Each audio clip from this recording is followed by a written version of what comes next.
YS Jaganmohan Reddy YS Jaganmohan Reddy గారు ఇప్పుడు వాళ్ళు ఏంటంటే ఆయన ఒక మూర్ఖత్వంగా వెళ్ళటం వల్ల, శాడిజంగా వెళ్ళటం వల్లే అహం అనేది ఏ నాయకుడైనా పోతాడు.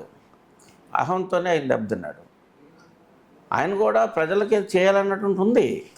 దాంట్లో అన్ని వర్గాలకి చేయాలి, ప్రజలకి ఏదో మనం ఫలాలు అందించాలి అని ఆయన ఈ స్కీములన్నీ, నవరత్నాలన్నీ పెట్టాడు. ఎవరిని కూడా డబ్బులు ఇచ్చాడు. కానీ ఆ డబ్బు మళ్ళీ మనం ఎట్లా గవర్నమెంట్కి రావాలనేది చూసుకోలేదు, పంచాడు. అంటే ఆయన ఆలోచన ఇంతకుముందు లోన్లు గిన్లు పెడితే మధ్యలో దళారులు ఉంటున్నారు, కొద్దిమందికి వెళ్తాను, ఇదైతే ప్రతి ఇంటికి వెళ్తుంది, తీసుకున్న ప్రతి ఒక్కడు మనకు ఓటేస్తాడు అనేటువంటి ఆలోచనతో ఆయన డబ్బులు పెట్టి ఓట్లు కొనుక్కునేటువంటి ఆలోచన ఆయన చేశాడు. అదేవిధంగా పదవుల్లో కూడా ఈ బీసీ, ఎస్సీ, మైనారిటీస్కి చాలామందికి మంచి మంచి పొజిషన్ ఇచ్చాడు. అసెంబ్లీకి తీసుకెళ్ళాడు, అసెంబ్లీకి పంపించాడు, పార్లమెంట్కి పంపించాడు.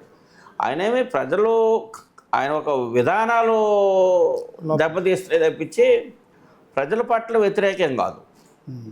నారా లోకేష్ గారు అని చెప్తారు. నారా లోకేష్ గారు అంటే ఇప్పుడు చంద్రబాబు నాయుడు గారు ఉనికి పుచ్చుకొని ఉన్నారు కనుక, ఆయన కూడా విద్యావంతుడు కనుక ఒక రాజకీయంలో సిస్టంలో ఏ రకంగా ఉండాలి, అడ్మినిస్ట్రేషన్ ఏ రకంగా ఉండాలి అన్నీ కూడా నేర్చుకున్నారు కనుక కావాల్సిన వ్యక్తి, ఆయన భవిష్యత్ తరానికి అవసరమైన వ్యక్తి.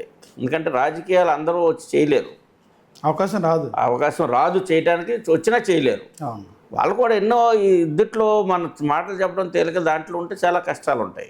ఆటుపోట్లు ఉంటాయి, మనశ్శాంతి ఉండదు, ప్రశాంతత ఉండదు, ఖాళీ ఉండదు, తినడానికి ఉండదు. ఏదో డబ్బు ఉండదు కదా, వాడి దగ్గర పదవి ఉంది కదా అనుకుంటారు, కానీ ఏది ఉండదు, అన్నీ కోల్పోతారు. అట్లా ఏంటంటే ఇవాళ చిన్న వయసులో అతను చాలా పరివర్తన వచ్చింది. ఆయన కూడా మరి యోగాలో యాత్ర ద్వారా అనేకమైనటువంటి బాధలు ప్రజల దగ్గరికి వెళ్ళినప్పుడు అనేకమైన సమస్యలు అర్థమైనవి. ఇవాళ ఆయన విద్యారంగంలో కొన్ని మార్పులు తీసుకొస్తున్నారు. ప్రధానంగా ఏది బాగుండాలంటే విద్యారంగం బాగుండాలి, వైద్యం ఉండాలి, ప్రతి ఒక్కరికి ఇల్లు కావాలి. ఈ మూడు కరెక్ట్గా ఉండి ఉపాధి కేంద్రాలు ఉంటే డెవలప్మెంట్ అవుతాయి. అవన్నీ వచ్చే రీతిగా ఇవాళ లోకేష్ గారు ఆయన కూడా ఒక అడ్మినిస్ట్రేషను, ఇవాళ పేరుకి చంద్రబాబు నాయుడు గారే కానీ అడ్మినిస్ట్రేషన్ అంతా ఆయనే చేస్తున్నాడు. లోకేష్ గారు, చంద్రబాబు గారు ఏంటంటే ఆయనకు ఉన్నటువంటి చాణక్యంతో ఆయన ఇవాళ అందరినీ ఏ రకంగా మీట్ అవ్వాలి, ఎక్కడ ఏం చేయాలి అన్నీ చూస్తూ ఉన్నారు. కింద గ్రౌండ్ అంతా కూడా లోకేష్ గారు చేస్తూ ఉన్నారు. వాళ్ళకు ఉన్న అడ్వాంటేజ్ అది. సార్, ఒక విషయంలో చిన్న క్లారిటీ అయితే చెప్పాలి. 29 ఎన్నికల్లో ఏలూరు నుంచి అసెంబ్లీ అభ్యర్థిగా అప్పలనాయుడు గారు చూడొచ్చు అంటారు. పోటీ చేయాలన్నటువంటి ఆలోచన లేదు, చేయలేం కదా.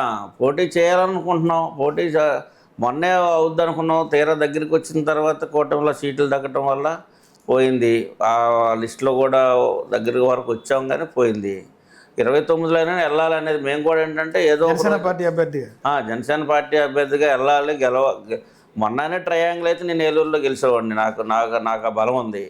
నా వ్యక్తిగతంగా మొన్ననే ట్రయాంగిల్ అయితే నేను గ్యారంటీ 10,000 ఓట్ల మెజార్టీతో గెలిచేవాడిని. నాకు ఈ పార్టీల వాటితో సంబంధం కాదు, గెలిచేవాడిని. కాకపోతే మా నాయకుడు తీసుకున్న నిర్ణయం కనుక దాంట్లో ఎవరూ మాట దాటేది లేదు.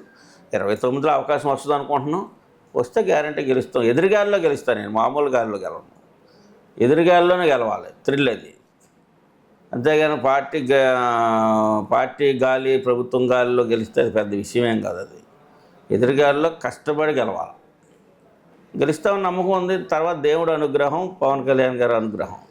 సార్, ఫైనల్గా ఒక మాట చెప్పండి. గతంలో పవన్ కళ్యాణ్ గారిని జగన్మోహన్ ఒక మాట అయితే అన్నారు, కార్పొరేటర్కి ఎక్కువ, ఎమ్మెల్యే తక్కువ అన్నారు. ఏం చెప్తారు దాని గురించి? అన్నవాడు ఏమైపోయాడు? ఇప్పుడు ఎప్పుడు వాళ్ళ బొల్లు అవుతే అన్న ఉంది కదా, అట్లాగా అన్నవాడు ఏమైపోయాడు? వాళ్ళ ప్రతిపక్షానికి కూడా లేడు. మేము పదే చెప్పాను, రేపు పొద్దున్న ప్రతిపక్ష హోదా కూడా రాదని. అట్లాగే అయింది కదా, ప్రతిపక్ష హోదా కూడా రాలేదు కదా. అనేది 175 అన్నారు. ఏ నాయకుడు అది ఆశించడు, కానీ ఆయన ప్రజలు మైండ్ డైవర్ట్ చేయాలో, కాన్ఫిడెన్స్ క్రియేట్ చేయడం కోసం చెప్పారు. అట్లాగే ఏముండదు. ఇప్పుడు ఏమయ్యాడు? ఇప్పుడు ఆయన సీఎం అయ్యాడు, ఆయన డిప్యూటీ సీఎం అయ్యాడు, ఈయనేమో ఎమ్మెల్యే అయ్యాడు. ఈయన పుట్టుకతో ఎవరు రావు కదా. అట్లాగా అవన్నీ అంటానికి, ఏదో మాట అంటానికి, ఇప్పుడు వాళ్ళకంటే బ్యాక్గ్రౌండ్ ఉంది. వాళ్ళకి రాజశేఖర రెడ్డి గారి బ్యాక్గ్రౌండ్ ఉంది, పవన్ కళ్యాణ్కి ఏ బ్యాక్గ్రౌండ్ ఉంది? ఒక సినిమా యాక్టర్ అంతే, ఒక సెలబ్రిటీ. వాళ్ళ అన్న లేకపోతే వాళ్ళ నాన్నగారు ఏమి ఇంతకుముందు ముఖ్యమంత్రులు చేయలేదు కదా. అందుకని ఏంటంటే ఆయన శ్రమ మీద, ఆయన కృషి మీద ఆయన వచ్చాడు. జగన్మోహన్ రెడ్డి గారు వాళ్ళ నాన్నగారి యొక్క సింపతితో, వాళ్ళ నాన్నగారు పార్టీ పెట్టి డేరుగా ధైర్యంగా నిలబడ్డాడు. సోనియా గాంధీ గారిని వ్యతిరేకించి దాని మీద గట్స్ ఉన్న లీడర్ నేను కాదన్నావు. కానీ ఆయనకేముంది? బేసు రాజశేఖర రెడ్డి గారు ఉన్నారు. తండ్రి పేరు ఉంది. ఎందుకంటే ఆయన ఒక మంచి పరిపాలన అందించాడు. రాజశేఖర రెడ్డి గారు మంచి పరిపాలన అందించాడు కనుక ఆయన యొక్క సింపతి, ఆయన ఒక పేరు, తండ్రిని మించిన తనయుడు అవుతాడు, మంచి పనులు చేస్తాడు అనే నమ్మకంతోనే కాంగ్రెస్ పార్టీ అంతా ఇటు వచ్చింది. అవును.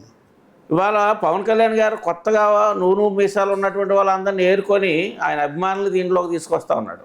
ఎక్కడా కూడా మాఫియా లీడర్స్ లేకపోతే డెక్కల్లో తీసుకురావట్లా. అవునండి. కానీ ఏంటంటే అది ఎవరు అనేది ఎవరికి ఎవరి స్టామినా వాళ్ళకు ఉంది, ఎవరి అభిప్రాయాలు వాళ్ళకు ఉన్నాయి, ఎవరి సిద్ధాంతాలు వాళ్ళకు ఉన్నాయి.